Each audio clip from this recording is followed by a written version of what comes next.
నేను ఏ రోజు కూడా పార్టీ తల వంచుకునే పని చేయనన్నా. ఇలా పార్టీ కోసం పనిచేస్తాం మేమందరం కూడా. ప్రతి భారతీయ జనతా పార్టీ కార్యకర్త జై శ్రీరామ్, భారత్ మాతాకి జై అని నేను భారతీయ జనతా పార్టీ కార్యకర్తలని చెప్పి తలెత్తుకొని సగర్వంగా తలెత్తుకునే విధంగా పనిచేస్తుంది తప్ప పార్టీకి తల వంచే పని చేయనన్నా.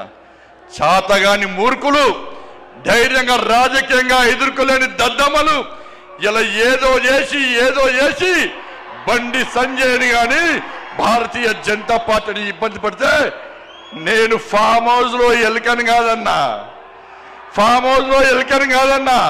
నేను నా అయ్య పేరు చెప్పి రాజకీయాల్లో రాలేదన్నా, నా తాత పేరు చెప్పి రాజకీయాల్లో రాలేదన్నా, ఏదో జెండా పెట్టి రాలేదన్నా.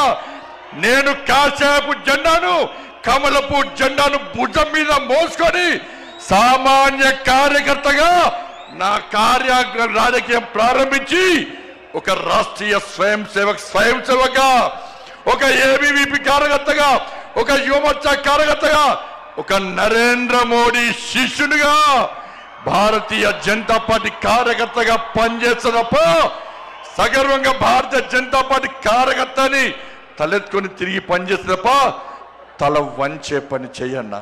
నన్ను నమ్మండి అన్నా, తప్పుడు ప్రచారం నమ్మకండి అన్నా. మా ఎంబడి ఉండండి, ఇక వదిలిపెట్టే ప్రసక్తే లేదు. ఈ రోజు నుంచే మోడీ గారు ఈ రోజు వచ్చిపోయిన తర్వాత ఈ రోజు నుంచే తెలంగాణ రాష్ట్రంలో ధర్మం, తెలంగాణ అభివృద్ధి, ధర్మం ఆధారితంగా తెలంగాణ రాష్ట్రాన్ని అభివృద్ధి చేయాలంటే జై శ్రీరామ్, జై తెలంగాణ, జై శ్రీరామ్, జై శ్రీరామ్.